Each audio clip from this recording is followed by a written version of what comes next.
پیشنهاد قانونی کردن چایپولی پزشکان را ایاز بیاتов وزیر عدلیه قرغیزستان در میان گذاشت. او در یک کانال حکومتی در تلگرام نوشت اگر به پیش خدمت چایپولی دهند کار خوب است، ولی دادن چایپولی به طبیب رشوه حساب می شود و این نادرست است. مطبوعات قرغیزستان این پیشنهاد را چایپولی به پزشکان نامید و بسیاری از آنها ناراحت شدند. وزیر بعداً گفت بیماران اکثر با دادن پول به طبیبان کار آنها را قدردانی می کنند که از نظر قانون رشوه دادن است. پرداخت ایلوگی اختیاری میتواند شفاف باشد، زیر نظارت و پرداخت در خزینه و بعدی انجام کار. باید پولی زیاد و بی‌معیار نباشد. راههای پیشگیری از تجارت کردن این تجربه از جمله امضای ورقه پرداخت اختیاری هم بررسی شد. پیشنهاد بیاتов را وزیر تندرستی قرغیزستان ارکین چچیبویف دستگیری کرده است.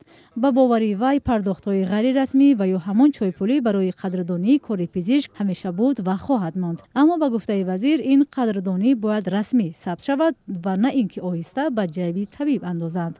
اگر بیمار از طبیبان سپاسگزار است میتواند بدهد، اما حتمی نیست. گاهی سخنانی صمیمی اظهار سپاس به طبیب کافی است. چون این روش میتواند با آن مساعدت کند که طبیبان به کارشان صادق مانند و آن را ادامه دهند. ولی عادل بیسالov معاون نخست وزیر قرغیزستان پیشنهاد مذکور را تنقید کرد.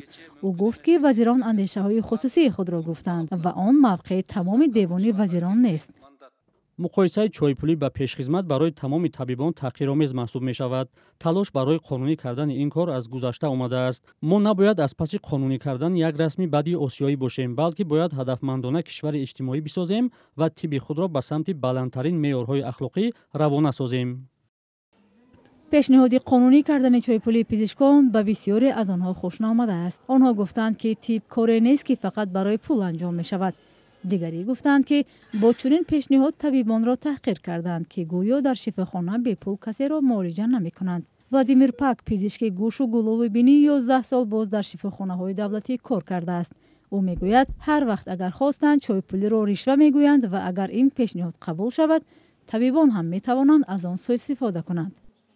Может сложиться такая ситуация, что врачи не будут хорошо смотреть. میتواند چنین شود که اگر طبیب برای کار چایپولی نگیرد درست معالجه نمی کند. بعد این هر بیمار باید پول دهد و طبیب نیز حق معین قدردانی طلب می کند. مثلا 500 سوم و یا 1000 سوم برای معالجه.